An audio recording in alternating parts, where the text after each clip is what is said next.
Alright, scholars, so today we're doing 4.1 vertex form of a quadratic function. So before we get into it, let's graph the parent quadratic function and learn about that first. Alright, so what is a parent function? Parent quadratic function is y is equal to x squared. That was from 3.1 lesson.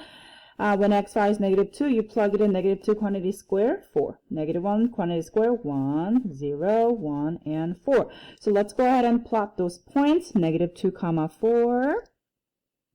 -1, 1, 0, 0, 1, 1, 2, 4. Connecting those points. Notice it's a parabola. Cool? So it's a parabola. Parabola shape.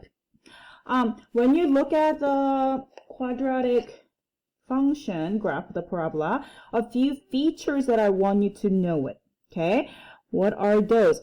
The point, the center point of the parabola is called the vertex. So for the parent function, parent quadratic function, vertex is at where? 0, 0. What other feature do I want you to know? I also want you to know what's called the axis of symmetry. So what is that? That's this line across the y-axis. It's called the axis of symmetry.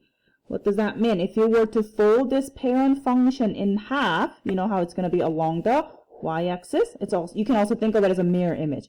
If you take the half and fold it across the pink line, it's going to get to the other one. So that line is called the axis of symmetry. Cool? Alright, so what is the lowest point of the graph? Boop, right here for the parent function, so it's going to be the 0, 0, which for this one, it is the vertex. For what value x does f of x is equal to 16? This means for what x value does your y is equal to 16? Okay?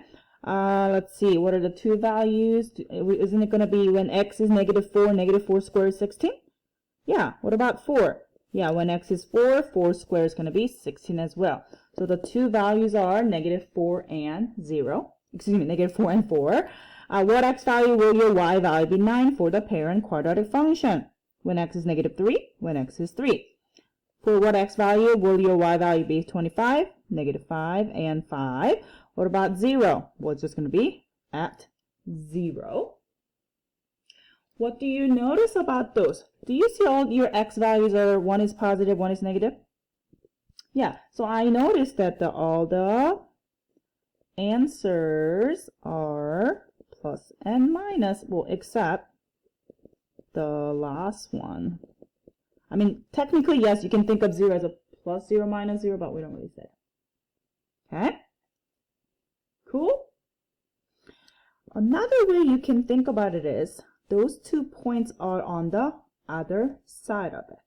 Right? So for example, I have -2, 4, 2, 4, -1, 1, 1, 1. They are the opposite side from where? From the axis of the symmetry. So you can also think of that as they're symmetrical. Cool? Alright, now let's the bottom one over here. We are going to use technology, haha. So I'm going to go ahead and open this one and we'll look at this example together, okay?